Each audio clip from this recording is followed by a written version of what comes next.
Familia, mucha Málaga a todos, bienvenidos a este lunes. Ya saben que en esta segunda temporada también hemos empujado para tratar de arrebatarles un ratito de atención y de generosidad también los lunes.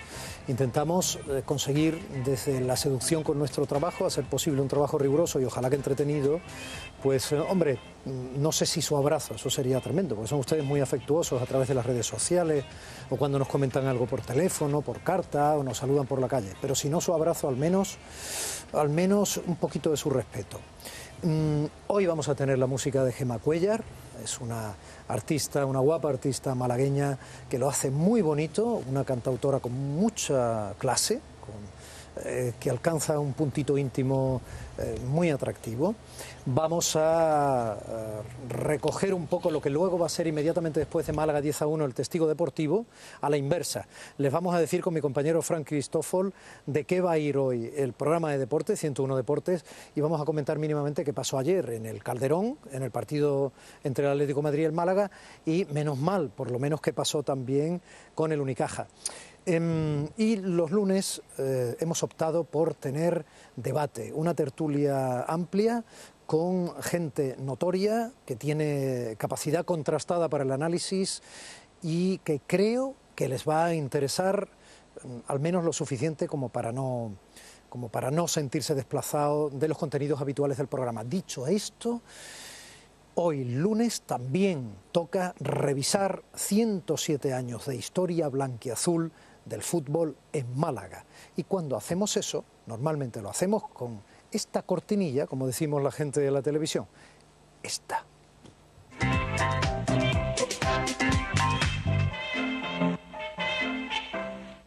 Y para eso está quien por derecho propio ha estado liderando en esta primera temporada pasada el Málaga, un siglo de historia blanquiazul. José Enrique Sánchez. Hola, José Enrique. Hola, amigo. Hola, buenas noches. ¿Qué tal, amigo? Bien, estupendamente, teniéndote aquí siempre bien.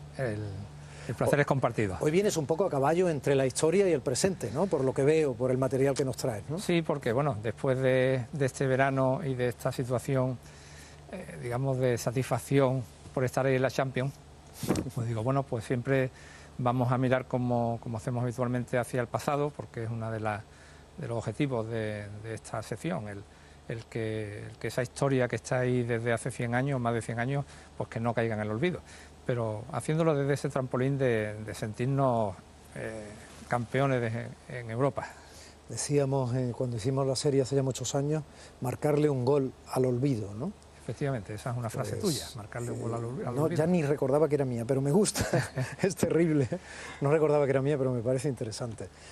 Fran, gracias por estar aquí un ratito. Has salido corriendo de la redacción porque estás ultimando lo que va a ser 101 Deportes a las 11:30, inmediatamente después de Málaga 10-1 hoy, ¿verdad? Efectivamente, Domi, buenas noches. Tú no podrías estar en el Calderón, doy por hecho, ¿no?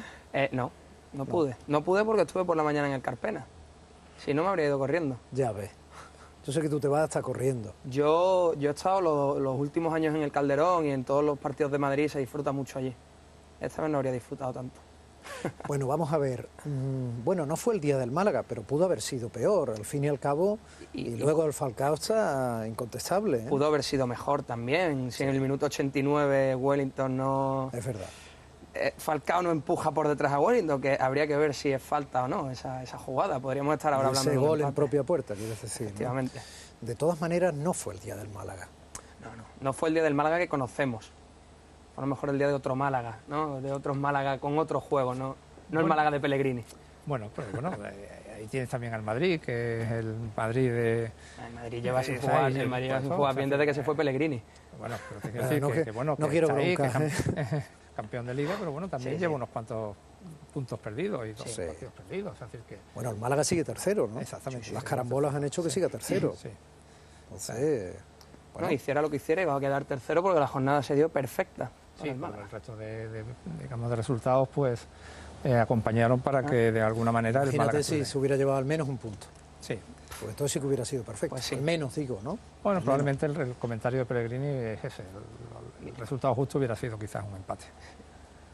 Bueno, ¿qué nos vas a traer luego en 101 Deportes? Bueno, en las noticias ya hemos adelantado que vamos a tener fútbol con el Málaga, vamos a tener baloncesto con el Unicaja, por supuesto. No se pierdan a Chemi Urtasun, uno de los fichajes que viene del Cajasol Sevilla, ha venido a Málaga este año y bueno, ayer vimos que ha venido aquí a dejarse la piel. También vamos a hablar de Carlos Jiménez, que ayer se dejó el alma, como siempre hace aquí, pero bueno, no todo es fútbol y baloncesto, también vamos a hablar de rugby, que estamos recordando todavía, un año después, el fallecimiento del compañero Manolo Becerra. Ayer se realizó ese segundo memorial, pero ya saben, la gente del rugby, como dice el dicho, el rugby es un deporte de villanos jugado por caballeros. Así, esos caballeros ayer le rindieron ese homenaje a Manolo Becerra. Si no fuera un deporte jugado por caballeros, sería un deporte terrible, porque tiene tanto contacto y tanta potencia y requiere de tanta energía y tanto choque que sería tremendo, ¿no? Claro, es que en el rugby precisamente el choque, el contacto físico, la fortaleza es, digamos, creo que la base, ¿no? Dentro del respeto Fortaleza y respeto, contacto, ¿no? Todas las cosas que tenía en la base humana y profesional nuestro compañero Manolo Becerra, a quien lloramos desde hace ya un año. Es estupendo, ¿eh? El hecho de que la gente del rugby le hiciera ese homenaje este sábado en la universidad, me parece fantástico. Fantástico. Un día le vamos a hacer un reportajillo a la escuela, eso te iba a decir, la escuela que no infantil, solo ¿no? De porque, rugby, porque ¿no? el memorial lo organizaron los veteranos. De hecho, los veteranos del Club de Rugby de Málaga hicieron un segundo equipo llamado los Curros Romero, ya luego lo contaremos más en profundidad, pero hubo una exhibición de la escuela y es bonito ver como un deporte como el rugby, en el que más que el deporte también se enseñan unos valores. Es bonito ver cómo tiene escuela en Málaga. A mí la verdad que me gusta, es un deporte que me gusta muchísimo. Sí. Estoy totalmente de acuerdo contigo, Fran. En eso. Estar en todo de acuerdo no. Es imposible, tiene tal nivel de ¿cómo te diría?, de decisión titular. O sea, te metes en las redes o en el Twitter y tal, y tiene una opinión cada momento sobre cada cosa. ¿Te apetece conocer un poco algunos de los contenidos que tiene hoy nuestra sección, el Málaga con historia blanco y azul? Por supuesto. Es que merece la pena. Creo que has hecho un juego, ahora nos vamos directamente a aquella visita del otro jeque. Sí, en 1962 creo que fue, ¿no? Exactamente, sí. Pero creo que antes tienes algo, ¿no? Sí, vamos a hacer ese, digamos, ese pequeño, llámale si quieres homenaje o llámale también autosatisfacción de estar ahí en la Champions y de estar con la afición malaguista disfrutando de este momento dulce de ver pues, los mejores equipos de Europa en la Rosaleda y visitarlo fuera. Como ¿no? decía esa pancarta, ¿no? Lo que no disfrutaron nuestros abuelos y nuestros padres, sí lo disfrutan nuestros hijos, ¿no? Exactamente. Y entonces, bueno, pues vamos a ver, ¿no? Si tenemos esas imágenes, ¿no? O sea, claro. pues por entrar desde la perspectiva actual, ¿no? En lo que es la historia. Vamos a verlo. Bueno, yo es que, es decir, mis dos hijos que son aficionados y digamos que son socios, pues bueno, pues es que ellos decían, es que uno de ellos que trabaja conmigo en la productora, dice, papá, déjame salir 15 minutos antes porque tengo que oír el himno de la Champions en la Rosaleda, ¿no? Bueno, pues ese es un poco el sentido de esa imagen, ¿no?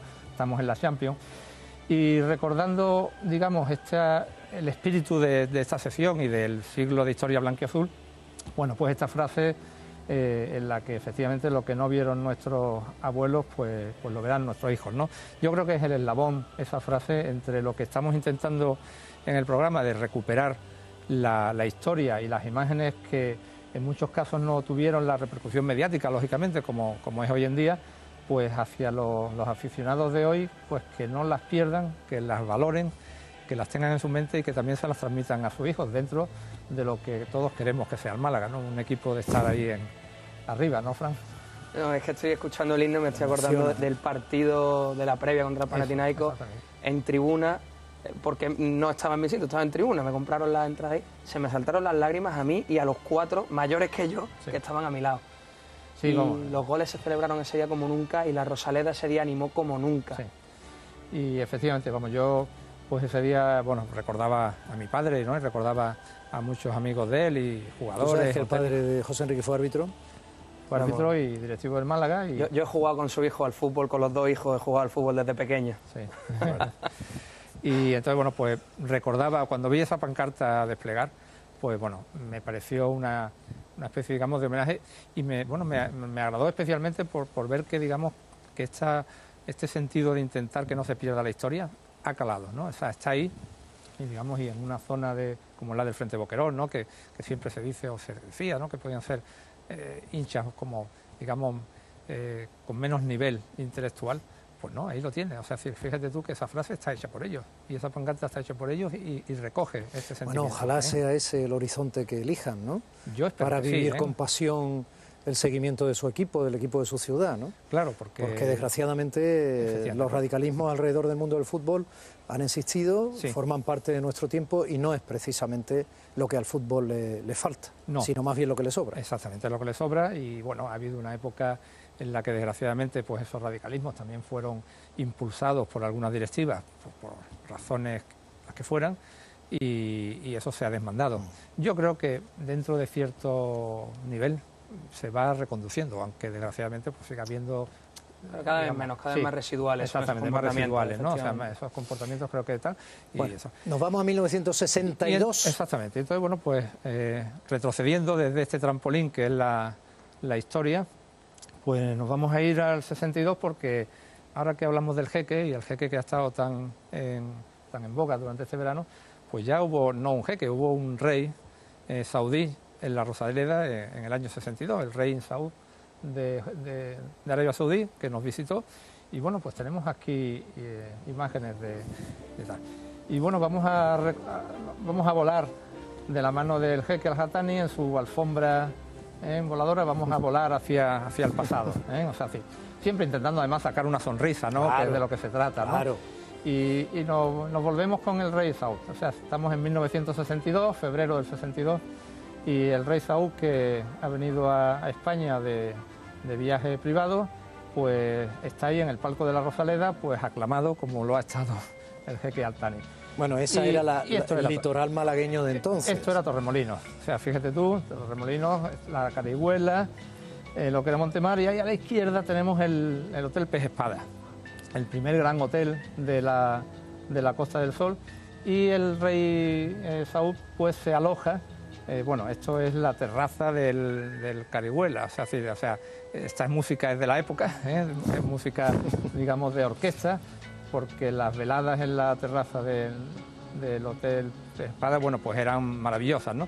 Y el rey Saud se aloja no en el propio Hotel Espada, se aloja, bueno, esto es en Torremolinos, que empieza a ser en los años 60 un boom de personalidades, de artistas, y aquí tenemos la princesa Soraya, la princesa de los Ojos Tristes, que fue repudiada por el Shah de Persia y se refugia en la Costa del Sol, pues después de ser, digamos, despedida de allí, de lo que hoy es Irán. Y este es el Málaga de la temporada 61-62, donde el Málaga, bueno, pues está ese año una vez más en segunda división, y donde ahí vemos a ver jugadores que en las próximas semanas iremos, digamos, haciendo más hincapié en alguno de ellos. Américo, Benbare, que son, digamos, jugadores que están ahí ahora mismo en la parte técnica del Málaga Club de Fútbol, ¿no? Y bueno, una plantilla, pues digamos, reducida y acorde con lo que era aquella época en el fútbol. Aquí, pues digamos, el titular de la prensa del Diario Sur, el rey Saud, pues llegó ayer a Málaga, se aloja en una finca que se llama la finca Alpicatoste, que es una finca privada que estaba justo al lado del Hotel Pez Espada, y se aloja allí, pero todas las recepciones, las fiestas que le hacen, la hacen en el hotel, ¿no? O sea, que la hacen en el hotel. Y hay una corrida de toros también en honor de la visita del rey, y coincide que el Málaga, pues digamos, juega aquí con el Cartagena, es partido de segunda división, y el rey Saud pues lo invitan al palco. Y digo que casi como cuando vino Gaben hace 2 años, que estuvo en la Plaza de Toros también. Exactamente, o sea, es que hay cierto paralelismo, ¿no? Hay otro paralelismo más importante. ¿Seguro? No, porque el Málaga sube, ¿verdad, Quique? Exactamente. En la siguiente temporada sube a primera división. Entonces, si se quiere buscar, hay una relación jeque, rey saudí, como quieres, con la elevación. Aquí le están poniendo al rey Saud, le están poniendo el escudo de oro y brillante del Club Deportivo Málaga. Fijaros las gafas de sol, o sea, y las de Al-Thani, o sea, es que hay unos paralelismos que a mí me han llamado, ¿no? O sea, me llaman la atención, ¿no? Estamos hablando con 60 años de diferencia, ¿no? O sea, ¿Ya hace 60, Quique? Sí, claro, 60 ya, casi, ¿no? Casi, ¿no? 50 justo, 62, 12, claro. 50 no corra tanto, que bastante tenemos en el Esta es una tarjeta que deja el rey Saud en la recepción del Hotel Pez Espada como agradecimiento y tal. Y bueno, pues recordar así anecdóticamente que yo estaba justo debajo del Rey Saúl, allí en la Rosaleda ese día, iba con mi padre, que estaba como el directivo del Málaga, y recuerdo que mi padre, yo tenía, pues claro, tenía 6 años en aquella tal, y mi padre dijo, dice, no, va a venir mañana al fútbol un rey de Arabia, ¿no? Y yo esperaba que llegaran los Reyes Magos, claro, con 6 años, pues qué te puedes imaginar, ¿no? Claro, cuando vi en vez de llegar un rey con el turbante y tal, pues a este señor con esto y tal, pues bueno, en fin, me decepcionó un poco, ¿no? Pero bueno, sí que tengo la imagen de saludarlo, de darle la mano y tal, y cuando pasó allí al palco presidencial, y bueno, pues fue un partido que ganó el Málaga además 2-1 al Cartagena. La gente ya se ha acostumbrado, Quique. El otro día Su Majestad la Reina estuvo en Villanueva del Rosario, sí. Y no le hacía falta a la gente buscarle la corona, ¿no? Claro, Parece que efectivamente, bueno, ya. Claro, hablo con estos años, No, pero esta está bien, cantidad de los años, reyes ¿no? deberían llevar corona. Sí, para que se supiera que son Sí. reyes. Bueno, de todas formas, en aquella época ya llevaba, digamos, su atuendo que era, digamos, prácticamente ¿Tú distinguible. qué querías ¿no? decir, Fran? No, digo que el otro día los niños en Villanueva aclamaban a la reina, cuando la vieron, bueno, pues Claro. alguno preguntaba por la corona, porque Claro, la infancia es la infancia. Sí, claro, que estamos hablando con Y probablemente a veces tiene más lógica que la madurez, supuestamente, entre comillas, ¿no? Bueno, y entonces, pues después de estar aquí el Rey Saúl, que está en el año 62, en febrero, Guárdatelo para la semana que viene. ¿nos lo guardamos para la semana que viene? Bueno, ¿Eh? pues lo dejamos ¿Te aquí parece? en suspenso y ¿Te lo parece dejamos perfectamente. el O sea, ascenso que hemos ya aventurado Sí. en la temporada 62-63, ¿no? Pues ya el No, Málaga, la propia 61-62. ahí mismo, Ahí mismo, el Málaga al finalizar el 62, finaliza, pues el Málaga asciende a primera, o sea, exacto. juega el 62-63 en primera. En primera, Eso es. efectivamente, eso es. Bueno, eso es. pues además cuando llegó al aeropuerto, toda Sí. celebración, Claro. lo vamos a ver, pero lo vamos a ver la semana que viene, porque tú te tienes que ir a la redacción, Hay ¿de que acuerdo? acabar, hay que acabar el trabajo para A luego. terminar 101 Deportes, que como decía va inmediatamente después de Málaga 10-1. Y tú, José Enrique, pues gracias por inaugurar de nuevo esta segunda temporada, esta especie de revisión de vergüenza torera de lo que son nuestros cimientos históricos desde el punto de vista de el fútbol en Málaga, que más o menos tiene la misma edad que en casi todas las capitales andaluzas, hombre, después que en Huelva, Sí, que es donde después, nace, ¿no? Por aquellos ingenieros y aquellos ingleses de las minas que lo traen, Ujú. pero que, hombre, yo creo que... No, y hombre, yo aprovechando que está aquí Fran, pues digamos, comentar que hay algunas personas, algunos telespectadores que me conocen, que son clientes de la empresa y solamente habláis de atrás y tal. Bueno, pues aquí está Fran para que nos hable de la actualidad de ahora, que nuestra misión es la de hacer esa retrospectiva. Y si alguien quiere enviarte de todas maneras exactamente imágenes o fotografías o algo de esto, ¿no? Sí, porque hay también algunos antiguos jugadores o familiares que me han dicho, oye, pero yo tengo algunas cosas de mi padre o de mi abuelo y esto y tal, pues nada, que nos lo envíen a... Eso es, si tenemos un correo electrónico, exactamente, eso es, que se pongan en contacto con creo nosotros. que tenemos, que lo están viendo ya en pantalla, creo, que es Málaga Blanquiazul, @videosurtv.com, que se dirijan a nosotros y bueno, pues si ampliamos el fondo documental que tenemos y sacamos más anécdotas y más detalles, pues yo creo que nos vamos a divertir todos y nos vamos a muy enriquecer. bien, Málaga Blanquiazul @videosurtv todojunto.com. Correcto. Ahí te pueden enviar imágenes, películas en fin, domésticas que hayan podido tener, exactamente. anécdotas, etcétera. Bueno, pues gracias a ambos por estar aquí. Tú a trabajar y Quique, te veo el lunes que viene si Dios quiere. La semana que viene estamos ¿Vale? aquí. Muchísimas gracias. A vosotros. Y de las muchas cosas que han pasado, que durante estos días que todavía no estábamos en antena han pasado en Málaga, pero nosotros quisimos estar allí, por ejemplo, ha sido ese homenaje a la música de Marisol que pergeñó Javier Ojeda, nuestro querido Javier Ojeda, y que audiovisualmente dirigió Enrique García. Estuvieron varios artistas homenajeándola. Nosotros queremos recordar a quien es nuestra invitada musical de esta noche en Málaga 10-1. Este temita, y así actuó, es el que hizo, y así estuvo en el escenario del Teatro Cervantes, recordando a Pepa Flores, Marisol, Gemma Cuéllar.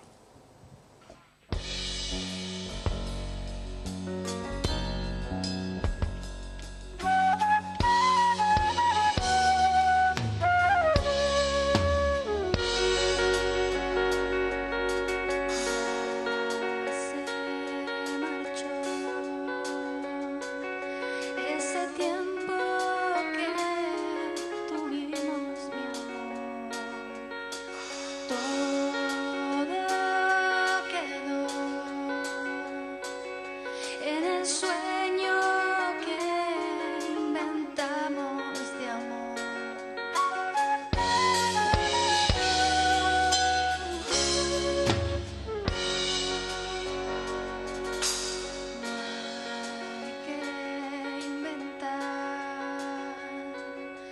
más historias que no sean verdad, pues es mi piel la que pide que lo intente otra vez. Los dos sabemos que es mejor juntar nuestras miradas y decirnos adiós, robar el tiempo en que inventamos el amor, gritar, todo se acabó.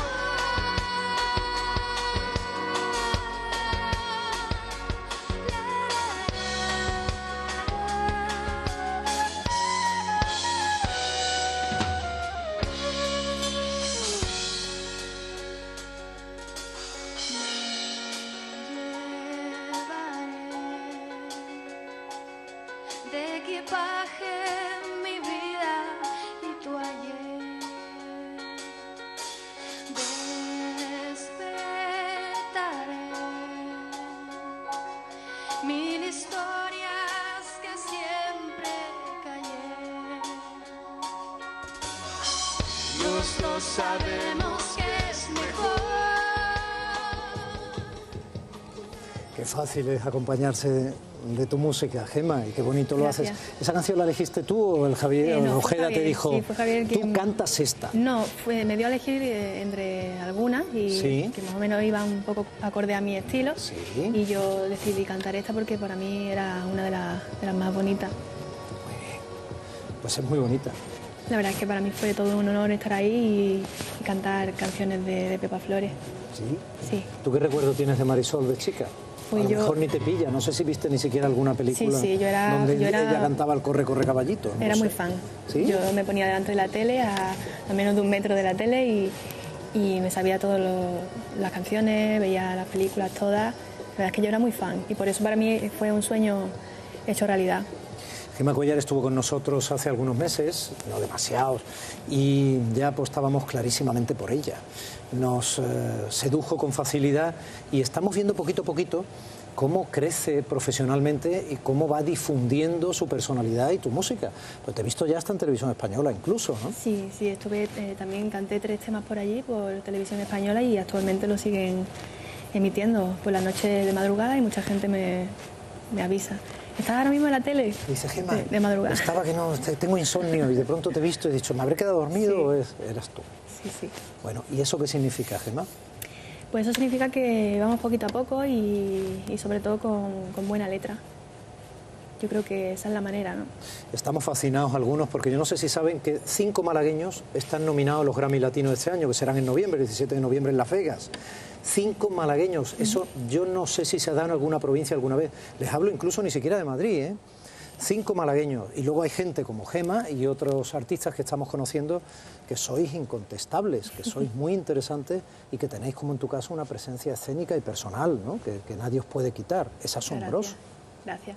Hombre, aunque realmente ahora es cuando se está empezando a escuchar un poco lo que hago, porque acabo de grabar el disco, sí llevo bastante tiempo ya en los escenarios. Ya, creo que este año cumplo 10 años desde la primera vez que me subí a un escenario, entonces Eras ya como que me chiquita. siento un poco Eras con chiquita, 18, ¿no? sí. Con 18. Ah, entonces que pareces más chiquita de lo que No, eres. tengo, bueno, no, 10 años no, ¿verdad? No lo sé, tú sabrás, no Un digas, poquito déjalo, menos. ese lío es interesante dejarlo así, por los aires, Sí, que se por va ahí. por él. ¿Qué nos vas a cantar, Gemma? Pues quiero cantar Mercromina, Sí, que es una canción muy que- buena para las heridas. Sí. Bueno, en este caso habla de que ni siquiera la mercromina puede curar la herida, ¿no? Ya. Eh, Heridas de amores. sí, Ah. mis canciones siempre hablan, no siempre de amor de pareja, pero sí de sentimientos, de cosas cotidianas, de todo bien. el mundo se puede ver identificado. No se pierdan la presencia, la serenidad, la elegancia, la magia pequeñita que vuelve grande el plató que nos va a dejar Gemma Cuéllar ahora mismo en directo, aquí en Málaga 10-1. Después nos iremos a una pequeña pausa publicitaria y volveremos con el debate de los lunes, con Málaga a debate. Pero antes de terminar el programa, generosamente nos vas a regalar otra intervención, ¿verdad? Sí, Pues luego te pregunto, vale, perfecto. todo tuyo. Gracias. Gracias a ti.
traspasa ni la mercromina. Si entraste con tal facilidad, dime cuál es la salida. Y yo, que no tuve ocasión de ser yo, ocasión de vivir sin vida. Y tú haces planes para olvidar que este tren ya no tiene vías, que este tren ya no tiene vías. Tal vez te vuelva a encontrar al doblar la esquina.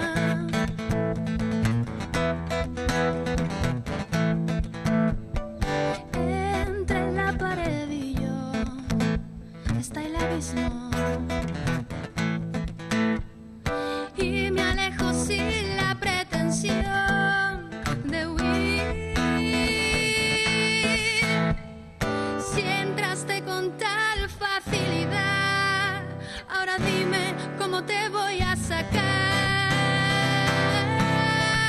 Y yo, que no tuve ocasión de ser yo, ocasión de vivir sin vida.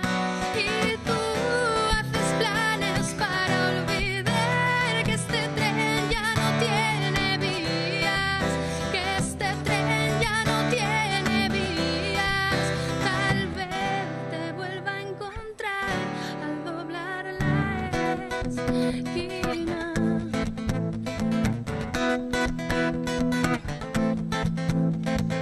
Esta piel cansada ya no la traspasa ni la mercromina.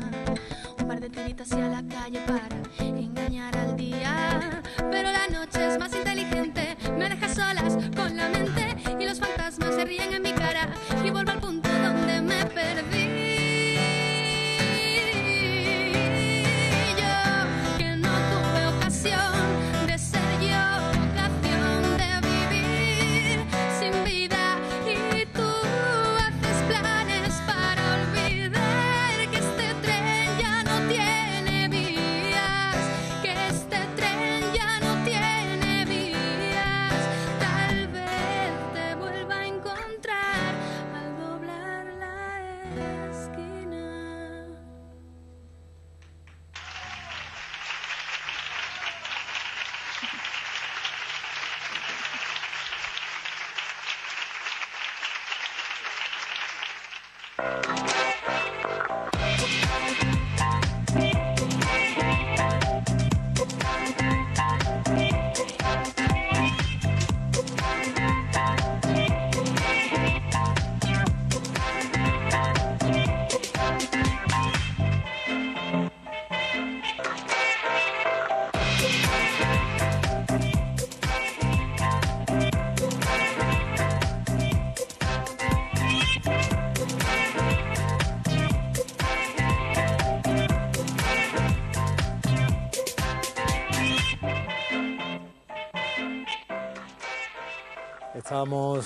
Estamos hablando con naturalidad, porque en definitiva lo que hacemos es una prolongación de nuestras propias discusiones en el mejor sentido del término, quiero decir, de nuestras propias inquietudes como profesionales de los medios de educación,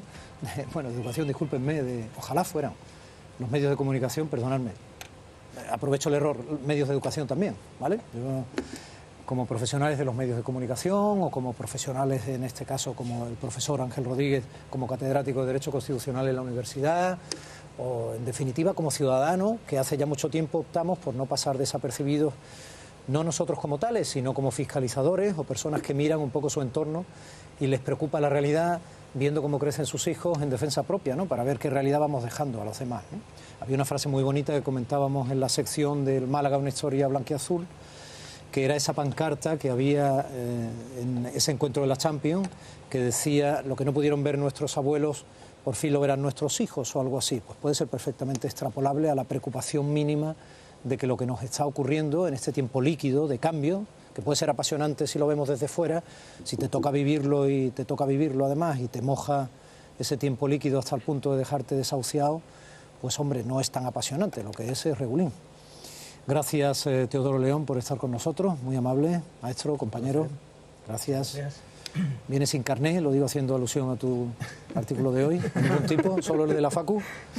Nunca he tenido ningún carné, ni siquiera del Madrid, que es de las pocas pasiones confesables que tengo, pero no, nunca he tenido ningún carné.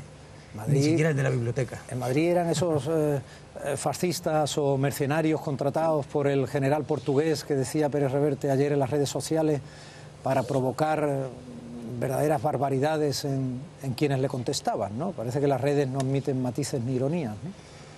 Hombre, estuvo de sal gorda, ¿no? Ese estilo de a la triste, de dar mandobles, no tiene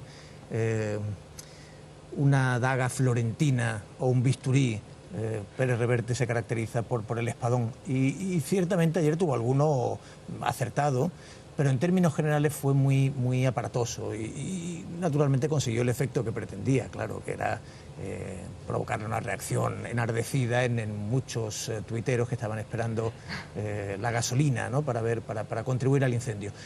En cualquier caso, realmente ayer en el duelo de provocaciones tampoco era fácil determinar quién provocaba, quién ganaba con la provocación. No sé si Pérez Reverte se sintió muy satisfecho al final del día, después de ver el partido. Bueno, él dijo que se iba al bar de Lola encantado a tomarse un gin tonic, en sentido más o menos figurado, pero la verdad es que recibió unos mandobles brutales. A mí de todas maneras me apena que cuando se abra con evidente ironía, ¿no?, pues no se recoja y lo que se note sea cierta agresividad y una tensión muy burda, muy inmediata, ¿no? Sí, hombre, la ironía no es el fuerte en España, ¿no?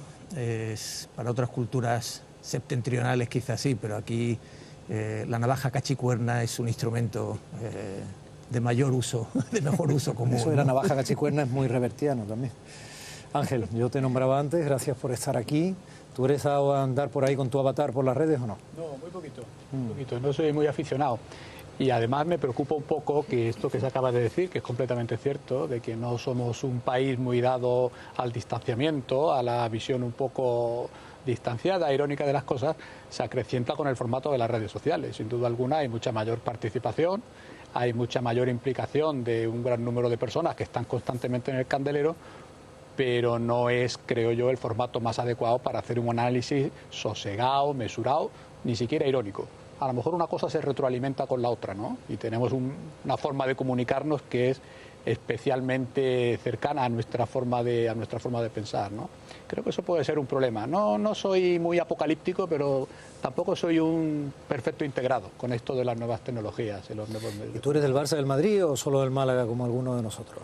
Bueno, yo si tengo que elegir, elijo Málaga, claro. Ya.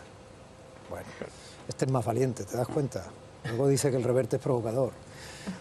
Agustín Rivera, gracias por estar aquí, compañero. Muchas gracias a vosotros. ¿Cómo va ese libro? No digo de qué va entonces, ¿no? Va bien, va bien. ¿Va bien? Próximamente. Próximamente. Bueno, está bien. Tú, respecto a lo dicho, serenidad y ironía alegre, ¿no?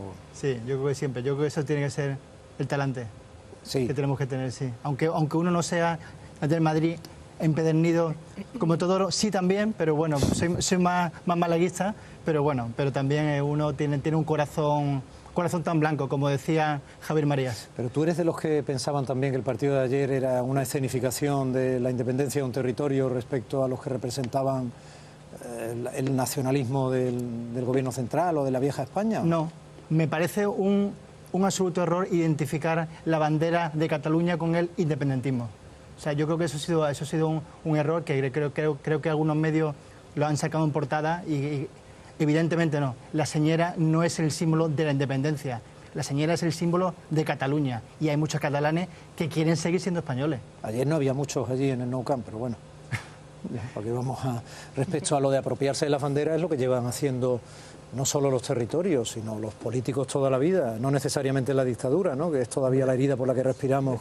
El viejo doctor Johnson decía que el patriotismo es el último refugio de los canallas y envolverse en una bandera ha sido siempre una gran solución para salir adelante, sobre todo en momentos de dificultad. Yo creo que la efervescencia que está teniendo en este momento el independentismo, ¿no?, el sentimiento catalanista confundido con el independentismo tiene mucho que ver con la crisis y con las dificultades que hay allí y con los aprietos que están pasando unos gobernantes que no tienen respuestas y que ante la falta de respuestas y en un desafío electoral inmediato, realmente envolverse en la bandera, el refugio de los canallas, funciona bien. De todos modos es muy insólito porque lo de ayer en el fondo era el Mesilona contra el Real Cristiano, quiero decir, al final... un argentino contra un portugués. Sí, quiero decir, era un duelo de talentos, no un duelo de otra cosa, ¿no? Sí, un duelo muy igualado, además ayer, curiosamente, ¿no? Más o menos estuvo... Teresa Santos, yo sé que ya no te muerdes la lengua, pero tus gestos ponen en evidencia que hay vida y mucha ahí dentro de esa cabeza. Gracias por estar aquí, maestra. Aquí estoy, contigo y con todos. ¿Y qué? Pues que yo pienso, fijaros que en el tema de Cataluña lo veo un poco como Torremolinos. Cuando se quiso la independencia de Torremolinos en aquel momento, pues lo que había era una falta de servicios tremendos. Torremolinos decía, damos mucho, no recibimos nada. Y a mí me da la impresión que en Cataluña pasa lo mismo y que unos cuantos han aprovechado el barullo para sacar una bandera. Es desde mi punto de vista lo que está sucediendo. Y creo que los ciudadanos catalanes se van a dar cuenta. Que es cuestión de tiempo, porque al fin y al cabo esos políticos que quieren independencia van a tener las mismas dificultades en esta Europa en la que estamos viviendo con independencia que sin independencia. En todo caso, sí. Me permite, Tommy, que el ejemplo más claro que tenemos en la actualidad de lo que pudiéramos llamar nacionalfutbolismo, que es lo que ocurrió con el Real Madrid en la época de la dictadura, hoy lo representa y a mucha distancia el Barça y con respecto al nacionalismo e independentismo catalán. Y bueno, lo que ocurrió en el Camp Nou el otro día fue una buena muestra de eso, ¿no? Es cierto que la mayoría de los que se envolvieron allí en la señera eran independentistas, pero créeme que es bastante difícil mostrar un poquito de disenso ante un estadio de fútbol con varias decenas de miles de espectadores rugiendo y gritando en una sola dirección. Antonio Lorza, quizás en un brochazo un poco grueso, pero genial. Pero muy acertado, decía, en esa señera, igual que en Nuremberg, no hay nadie que pueda disentir. No cabe la discrepancia, no hay nadie en el estadio que pueda darle la vuelta a eso, sacar una bandera blanca y decir no. Claro. Desgraciadamente eso, como decía Lorza, no es democracia participativa, sino democracia aclamativa, que era como él lo llamaba, ¿no? Un apunte solo y seguimos y entramos directamente en cosas de Málaga, o no, como dice el otro, pero un apunte solo. También la Padania en Italia, etcétera. Quiero decir, si los razonamientos al final es que somos tratados injustamente dentro del Estado, es, en definitiva, en trazo grueso, yo quiero tener más y que no me quiten parte de lo que puedo tener yo solo. Hombre, ese razonamiento es tremendamente insolidario, está basado en una... Claro, siempre podemos ir excluyendo a quienes cuelgan de nosotros y entonces podemos tener más. Es muy peligroso, ahí hay un romanticismo muy relativo en todo eso, ¿no? A pesar de la visceralidad y los supuestos romanticismos que tienen las ideas nacionalistas que vienen del 19, como todos sabemos, ¿no? Claro, hay politólogos que han estudiado mucho la manipulación de la memoria. No puedes utilizar como argumento queremos ser insolidarios, no queremos compartir con los demás, con lo cual generas toda una mitología que es nos llevan robando 200 años, nos llevan maltratando, somos víctimas y a partir de ese victimismo lo que creas es un sentimiento de agravio que tiene mucha energía, que genera una gran potencia.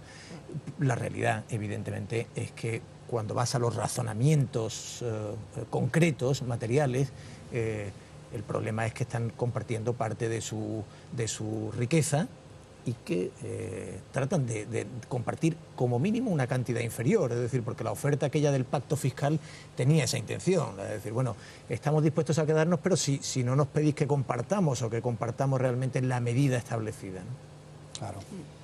Pues puede que sean 50 los escaños que obtenga PNV y Bildu en Euskadi, en este magma, pues bueno, pues perfecto, estupendo. Bueno, vamos a ver, esto supone, desde mi punto de vista, una mejora sustantiva con respecto a la situación anterior. El problema que teníamos antes en el País Vasco era un problema de terrorismo, ahora ya no lo hay, por lo tanto es perfectamente lícito que si hay una opción independentista se presente a las urnas.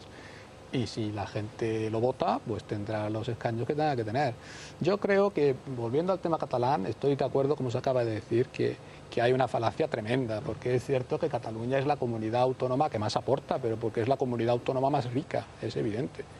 Entonces, con el mismo razonamiento, las clases pudientes de nuestra sociedad podían hablar también de expolio porque son las que, en teoría, en fin, digamos esto muy deprisa, deberían de pagar más impuestos. Según la inspección de fraude de Hacienda, ¿no? Ha sonado muy raro, sí. Ha sonado muy raro. Ahora, no cabe duda de que ese sentimiento de agravio se retroalimenta si también tiene una determinada respuesta por parte del resto de España. Ahí hay que andar con un poquito de cuidado porque es cierto que con toda la manipulación que queramos hay cierto sentimiento de malestar por parte de gran parte de la sociedad catalana y eso debe de tener una respuesta inteligente, ¿no? Y si hace falta hacer algún acomodo, pues habrá que hacerlo. Lo ideal es que ese sentimiento independentista no prolifere, pero si llegara a proliferar y si llegara a hacerse dominante, pues habría que lidiar con él, eso está claro. Es fácil, ¿no? La Constitución se cambió en un pispás cuando había que meter lo del déficit. Sí, señor, en un pispás. Tú dices un pispás, pero no fue mucho más, fueron 15 días, ¿no? Esto sería un poquito más complicado, pero desde luego, si hay que hacerlo, se hace. ¿Y dónde terminan los acomodos? Quiero decir, siempre habrá un siguiente acomodo, ¿no? Porque, verás, Domi, desde mi punto de vista, nuestro modelo tiende un poco a eso. El problema de no definirse de una vez es que constantemente estás reinventándote, estás redefiniendo el modelo y estás cediendo a las tensiones del modelo, ¿no? Creo que hay un dicho popular que es bastante aplicable al caso, que más vale una vez colorado que ciento amarillo. Entonces más vale de una vez tomar el toro por los cuernos, definir una situación, pero no estar abriéndola cada cierto tiempo o cada pocos años, ¿no? Desgraciadamente el estatuto, la reforma del estatuto pretendió eso, no lo consiguió, la sentencia del Tribunal Constitucional tampoco, y ahí estamos. Alguna solución habrá que encontrarle. Sí, porque ahora está muy complicado el asunto. Se está viendo, por un lado, la posibilidad de hablar de federalismo y de otro de centralismo. Pero las asimetrías han existido siempre, porque las comunidades históricas obtuvieron una autonomía distintas a las del resto, por la vía del artículo 153, creo, 151. 151. Fíjate si está enmarañada la situación, Teresa, que mientras más crece el sentimiento independentista en algunas comunidades, por ejemplo en Cataluña y en el País Vasco, más crece el sentimiento neocentralista en otras comunidades. Eso es muy peligroso. Claro. Bueno, cuidado, no solo en otras comunidades, habéis visto los resultados del CIS, ¿no? Ah, bueno, tremendo. O sea, hay una cantidad muy importante, hay tanto por ciento muy importante de ciudadanos que piensan un 20 y bastante que el Estado de las Autonomías podemos prescindir del ya. El que cree que está muy bien es un poquito más, no más. O sea, andan ahí, ¿eh? O sea, estamos en un momento donde esta España anda un poco, pues eso, desgarrada y desnortada en medio de la tempestad. ¿Al final se rompe? No lo sé. ¿Cómo se decía en la anterior etapa o no?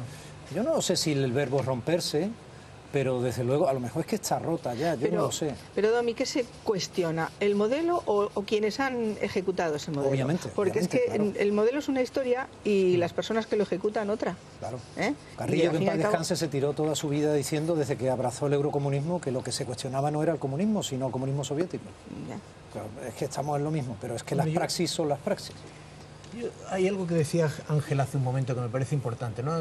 Había un viejo presidente italiano que le gustaba sintetizar una situación a veces conflictivas con la frase de manca finezza, falta finura, ¿no? Es decir, realmente en el debate territorial, pero en el debate catalán, en la política española en general, yo creo que falta finura, falta habilidad y falta elegancia. De hecho, me parece que en el pulso que en la última semana ha adquirido bastante intensidad con la cuestión catalana, creo que los catalanes han ganado muchos puntos porque el presidente Mas, todas sus intervenciones, todas sus ruedas de prensa las ha hecho en un tono muy suave, muy elegante, con buenas palabras, nunca de una manera agresiva, nunca provocando, y sin embargo el presidente Rajoy marcó mucho su posición cuando ante la diada la calificó o la descalificó más bien como una algarada, ¿no? Entonces ese tono faltón, como de esa imagen castellana faltona, ¿no? De centralista hacia la periferia, retratada en ese momento en una entrevista en la televisión pública frente a la posición de Mas, me parece que ha sido importante. Es decir, que se ha perdido parte de la posición, digamos, razonablemente fuerte que tiene el gobierno central ante el desafío catalán, lo ha perdido con las formas, ¿no? Y yo creo que estoy de acuerdo con Teresa, es decir, realmente el estado de las autonomías tiene que estar inevitablemente en crisis. Es decir, ha estado dirigido, ha estado gobernado en muchos casos por mandatarios que han actuado de una manera irresponsable, de una manera grosera y que han han tensado cada vez más los defectos. Que se han envuelto en la bandera. Los defectos del modelo. Hay que pensar, no sé si Ángel tendrá los datos exactos, yo los digo de memoria, pero el relevo electoral en las comunidades autónomas es algo así como del 2,5% o el 3%, es decir, es muy difícil que haya relevos en las comunidades autónomas, porque al ser comunidades de gasto, administraciones de gasto y que no someten a una presión fiscal a la ciudadanía, se acaban convirtiendo nunca me ha gustado la expresión régimen, pero en sistemas muy clientelares o en regímenes muy clientelares, muy invasivos, y realmente se corrompen, inevitablemente, es decir, por su propia lógica se tienen que corromper. Yo creo que el Estado de las Autonomías, en las inercias adquiridas en los últimos 30 años, no se podía mantener. Y realmente creo que si se quiere conservar el Estado de las Autonomías hay que asumir un debate valiente para redefinir las cosas. No se puede, en esa actitud tan española de procrastinar y decir, bueno, para no meternos en un jardín muy peligroso, vamos a dejarlo estar. Me parece que no se puede dejar estar. Un debate ético, lo que hace falta es un debate ético, porque a la sociedad lo que le falta es ética. ¿Por qué esa falta de control en los seres? ¿Por qué esa falta de control, por ejemplo, en lo que ocurrió en Marbella durante tantísimos años? ¿Por qué tan pocos tribunales de lo contencioso administrativo? Porque esa es una gran pregunta. ¿Por qué faltan inspectores? ¿Por qué el Estado no quiere control sobre sí mismo? El Estado ni los pequeños estados que son las autonomías. Quizá es por ahí por donde más falla el sistema. De los bancos no hablamos. Sí. Todo eso es cierto, pero es curioso, no sé si os habéis fijado de que todos esos problemas de definición de nuestro modelo, de la falta de un sentimiento cívico generalizado, etcétera, empieza a traducirse en las encuestas cuando empezamos a tener serios problemas económicos, es decir, como si antes no los tuviéramos, ¿no? ¿Qué quiero decir con esto? Que sin duda alguna habrá que replantearse el modelo, pero yo pienso que también ahora que cuando el bolsillo aprieta es cuando las encuestas empiezan a reflejar una actitud crítica con respecto a todo eso. Me parece que la desafección, como ahora se empieza a decir de nuevo con respecto al Estado autonómico, tiene mucho que ver con la situación de crisis económicas en la que estamos, y que cuando hay personas que tienen dificultades en llegar a fin de mes, que no tienen trabajo, que le han recortado el que tienen problemas para pagar la hipoteca, le preguntan sobre el modelo del Estado autonómico y dice fatal. Y dice fatal porque es una forma de decir no estoy nada satisfecho con la situación en la que estoy, y por lo tanto todo me parece mal. Yo, si me permitís, creo que se puede hacer una comparación, que seguro que Teo la va a compartir, y es cuando los profesores de universidad nos someten a encuestas por parte de nuestros alumnos. Si al alumno le parece bien, entonces eres un profesor estupendo, eres puntual, estás en tutoría, te sabes el temario, pero como tengas un punto malo en la encuesta, entonces resulta que ya no haces nada de eso. Y a veces ves los resultados y dice, bueno, usted podrá decir que no le gusta mi forma de dar clase, pero no diga usted que soy impuntual cuando estoy todos los días a la hora en punto. Esa falta de discernimiento yo creo que se acrecienta en situaciones como esta de crisis. Lo diré de otro modo. Si la situación económica estuviera mejor y el modelo del Estado autonómico siguiera siendo igual de deficiente que está ahora, las encuestas no lo reflejarían en la misma medida. Al final lo importante es lo importante, y eso es lo que condiciona un poco todo. Totalmente de acuerdo. Pero si el bienestar en algunos casos virtual y en otros ficticio, en una burbuja destinada a pincharse, servía para que la complacencia colectiva tapara ese problema que estaba ahí y que somos conscientes y llevamos muchos años debatiendo en las universidades y en no se fijara en él, desde ese punto de claro, vista. es decir, claro. Considerara que no era importante, aunque diera por hecho la crisis, que en griego es el matiz etimológico es una oportunidad de cambio, no es un momento de cambio y por tanto de oportunidad. La crisis debería servirnos para reflexionar sobre un asunto que hemos demorado, pero que necesariamente tenemos que afrontar. Y si ese es un efecto de la crisis, bienvenido sea. El problema es que hay muchos vaivenes y no se sabe hacia dónde ir. ¿Cuál es el modelo? ¿Es el federalismo que ahora parece que propone José Antonio Griñán? ¿Es un modelo mucho más centralista que parece que el que propone el gobierno central? ¿Es el modelo, por ejemplo, que propone el alcalde de Málaga dando mucho más poder a los ayuntamientos. ¿Deben de desaparecer las diputaciones provinciales? ¿Para qué sirven? ¿Es solamente una orgía de subvenciones y ayudas clientelistas a los amigos de esos partidos políticos, de esos dirigentes políticos? Toda esa redefinición es muy importante. Pero claro, yo no sé si en épocas de turbulencia hay que hacer estas mudanzas. Yo planteo esa incógnita, ¿no? Sobre todo, todos esos males pueden reproducirse e incluso incrementarse en un Estado centralista. Y nuestra historia política decimonónica y en el siglo XX pues es un Estado fuertemente centralizado, como era primero la época de la Restauración y como después fue el franquismo, en donde había relaciones clientelales, había castas políticas, había corrupción, etcétera, etcétera. Digamos que el Estado autonómico, desde mi punto de vista, es muy perfectible, pero se le achaca quizá en demasía los males, muchos de los males que tenemos y que no les son atribuibles. Que aquí lo que estamos hablando es de que no se hayan solucionado, digamos, esos devaneos clientelares desde el punto de vista de los enlaces con el gobierno central y se les hayan sumado los clientelares de las autonomías. Está claro. O sea, es que no parece que se hayan repartido. O sea, que no es el mismo mal de siempre y entonces se han redistribuido en cascada hacia las autonomías en función de las transferencias que cada una ha ido asumiendo. Es que parece que lo que ha ocurrido es que ha habido un aumento, yo ya no sé si aritmético o incluso geométrico, si es que ese es el problema. Y entonces ya esto no da más de sí, es obvio que no da más de sí. Cuando ya tenemos una tasa de paro que empieza a rozar en índice la cuarta parte de la población activa, entonces esto es una broma por ser irónicos, ¿no? Pero esto es muy serio. Es decir, eso es imposible. Primero porque ya no hay para pagar, no hay cama para tanta gente, o sea, no hay dinero para pagar, no hay dinero público con el que comprar ni voluntades ni clientes, ni siquiera para pagar probablemente el sustento de los vulnerables o de los que en el futuro tendrán que recibir sustento. Entonces el problema es muy grave, no se puede bromear. Hablabas de la relación de poder-ayuntamientos para prescindir o reubicar la Junta, las autonomías, con otras obligaciones también fiscales que no dieran tanta facilidad al clientelismo, repartiendo dinero, etcétera.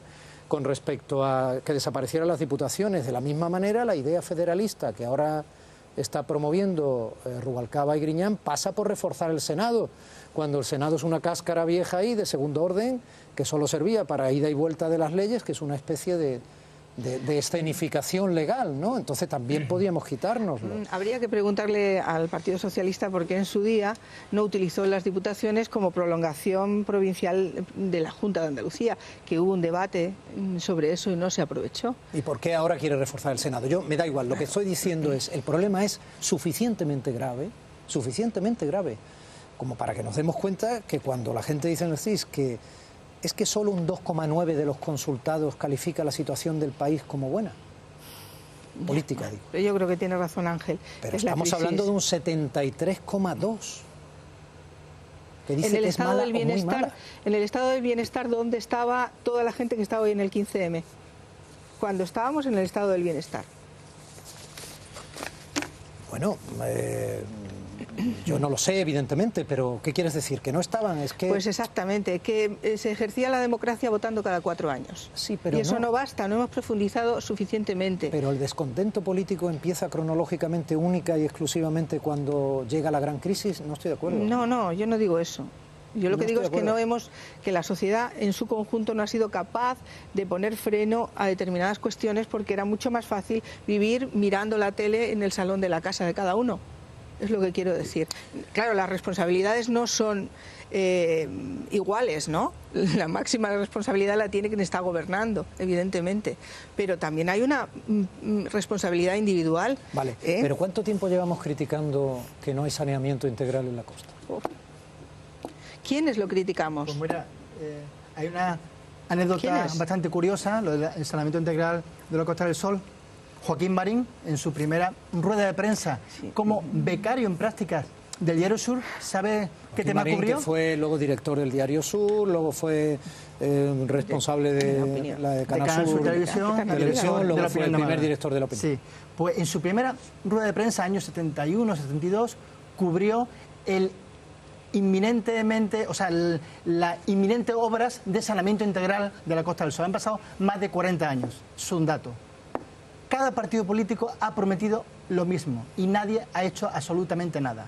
Y estamos en una de las zonas, en teoría, más idílicas del Mediterráneo, con las aguas más, iba a decir con las aguas más desagradables para su uso. Y dices tú que la gente, ¿dónde estaba viendo la tele? La gente lleva quejándose de que se baña en, puedo decir, ¿no? En mierda, Sí, con sí, perdón. lo puedes decir. Sí, Mucho bueno, tiempo, tú lo has dicho, sí. Ahora hay Pero- que esperar de verdad que esa gente vaya a la puerta de la Delegación de Medio Ambiente de la Junta o de los responsables. O sea, hay que esperar. En este sentido, es que no funciona a mí me parece... No, ya lo sé, ya. O sea, casi claro que un se puede milagro. adormecerla y Pero bastante tiene estábamos la población adormecidos, con es lo que tirar yo para trataba de adelante, pero- trasladar, que estábamos adormecidos.